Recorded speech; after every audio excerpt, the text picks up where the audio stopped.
So I'm going to show you guys two ways to do the magic ring.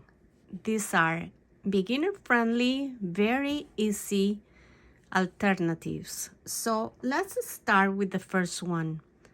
You are going to start with the slip knot. I'm assuming here you know how to do the slip knot, but it's pretty simple too. So you wrap your finger 2 times like so, and then you pass this strand of yarn over, and then you do that again over the top of your finger. That's your slip knot. And now we are going to chain 2.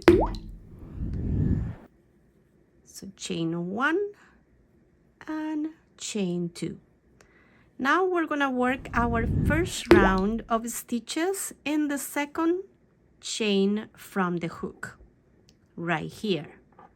Let's say we have to do 5 double crochets, and we're gonna treat this first chain as if it is our magic ring.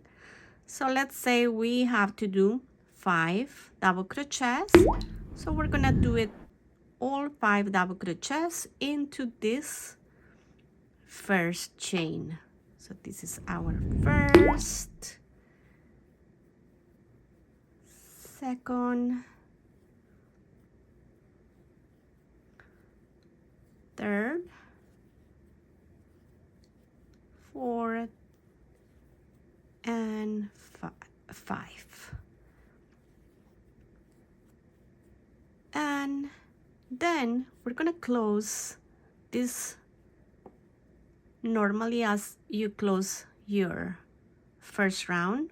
You slip a stitch in the first chain. There you have it. I'm gonna show you guys the second way or alternative. We're gonna start with the slip knot. Same thing, slip knot, and now we're gonna chain 4. So 1, 2, 3, and 4. Now we're gonna work a slip stitch in the 4th chain from the hook. Slip a stitch right there, and we form a ring.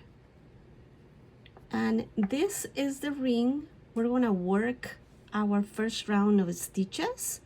We're gonna treat this ring as if it is the magic ring. I hope you guys enjoy. Please don't forget to like, comment, and subscribe.